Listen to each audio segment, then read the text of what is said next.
it was really great to be involved in the BDO Business Insight programme today, especially because I was focusing on gender equality and allyship. I was really excited to be asked to deliver my session today as part of the BDO Insights programme because it was about the S in ESG. So ESG is environmental, social and governance. And anybody in business knows there's a huge focus on ESG right now. And for me, a lot of the focus on the S is around equality, around inclusion. And I was able to bring awareness to gender inequality in the workplace, how it shows up, and also how we can all be allies, whether it's around gender or other underrepresented groups in the workplace. Today was really about giving examples of, first and foremost, gender equality. It's going to take 132 years before we get it in the workplace. That was a shocking stat for some of the students. I also used some examples talking about how inequality stereotypes show up in the workplace.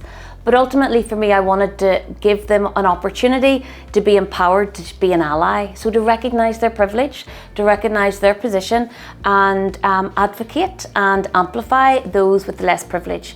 Not just in the workplace that they are going to become part of, but in their schools, in their friends groups, in their sporting groups and in their communities. So when I used the stat 132 years, you could see that people felt uncomfortable.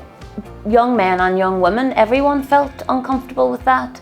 There was curiosity, how did this happen? By sharing some of the examples and how inequalities show up, whether it's in product development, whether it's in investment, whether it's in performance reviews, opportunities, I think it was practical, so they've all taken something away from it. Ultimately, how to be an ally as an individual, as a leader, or structurally if they're part of an organisation. I hope that what I presented today has gone into the conversations the young people have when they go home this evening, whether it's in their home, whether it's amongst their friends. If they're talking about it positively or negatively, it doesn't matter, they're actually talking about it. I think it was really important to bring equality, diversity and inclusion and allyship to the table because that's how they're showing up as an ally structurally with content programmation and also giving these young people tools that they can take with them in their future endeavours, but also make them a little bit aware about the power that they have to make a difference because it's going to take us all to affect the change that we need to see. I was delighted to be asked and I really hope that the feedback is good regarding my contribution.